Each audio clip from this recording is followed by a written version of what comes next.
Hey there, it's Pastor Sam, and I'm going to talk a little bit about the identity that we have because of Jesus. Now, the reason why we're going to even make a video to talk about identity is because if you don't know who you are, you're not going to know what to do. See, being precedes doing. And oftentimes we get it mixed. And so oftentimes us preachers, we will talk about all these things. Christians, you need to share the gospel. Christians, you need to love people. Christians, you need to care for other people like family. But if you don't know that you're family, if you don't know the Bible teaches that you're family because of Jesus, you're not going to live like a family. And so what's really, really important, there's these three, they're not only three, but these are three that we especially want to highlight. Three core identities of a disciple that we believe that if we understand and we grasp, we're going to live out the values and the natural overflows of these identities. And all of our structures at All People's Church support this. And so we're going to constantly talk about these three things. And so here are the three. We are a beloved family, we are servants, and we are missionaries. Now, real quick, I said we are. I didn't say I am. This is very, very important. The New Testament almost never, really the Bible never really views us as individuals. There's a few times where it calls us individual, but almost always when it says you, it's all you all.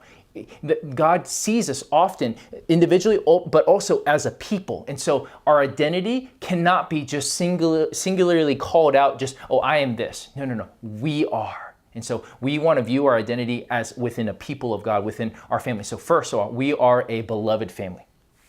Beloved, this is a beautiful word. This idea that we are loved by three different ways. We are loved by the Father as children, as adopted children. We are loved.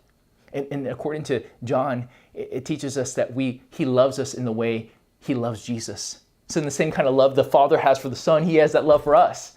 Amazing. And then we're also loved by the Son.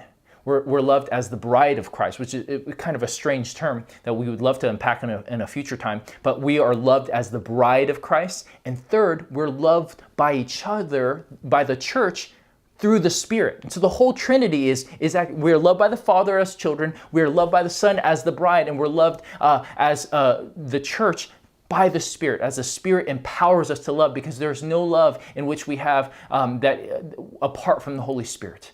This kind of love that we're talking about, this beautiful agape kind of love. And because we love, we now reciprocate that love. So as a family, we are loved and we reciprocate that love to God. He loves us and then therefore we love him. So that's the first identity. We must grasp that we are a family. We are a beloved family. Second, we are servants. And this is such a beautiful thing that we are following Jesus, who is the great servant. Hey, Jesus says, if you want to be first, you got to be last. If you want to be a leader, you gotta wash feet. You got to serve. And Philippians 2 presents this beautiful picture that Jesus did not hold on. He didn't grasp. He didn't cling to all these privileges and all this power and all this fame he had, but he cast that. He let go of it so that he could take the form of a servant. And we likewise, we are servants. You are called to be a servant. I am a servant. If you're a Christian, you are a servant. And we serve those who are our friends, our family, and we serve those who are far from God, those whom we're not close to, those whom we are naturally not wouldn't gravitate towards. We serve just like Jesus served them. And finally, we are all missionaries. Now, this word missionary can be very, very misunderstood and it can be a hot topic, but this term missionary comes from this idea of being sent. We are the sent ones. And according to John 20, we are the people of God, we're sent. And this is a beautiful picture. Check this out. The Father sends the Son. And the Father and the Son send the Spirit.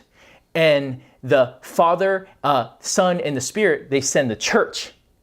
And this beautiful, just kind of sending order of how we are sent now to be the hands and feet of Jesus in the world. We're sent to make disciples and to fulfill God's call for his people. And so we are sent, and according to Peter, we're sojourners, we're aliens. This is not our final home. Now, it's going to be on this earth, but it's going to be a renewed earth. And so during this age, we're foreigners. We're just passing through. We're illegal aliens. We don't fit in this age where the God of this age, Satan, is still ruling at some level. He's ruling here. And so we are passing through. So everywhere we go, in a way, we're crossing cultures. Now, it needs to be really important that all Christians are called to be missionaries, but there's something very unique about God calling people to be missionaries to engage and unreached people groups. And that's something else that we value deeply and we're going to make sure we emphasize. But every single Christian is called to be, we're a family, we're a beloved family, we are servants, and we are missionaries. And once we start getting that and believing that, we're going to start living that.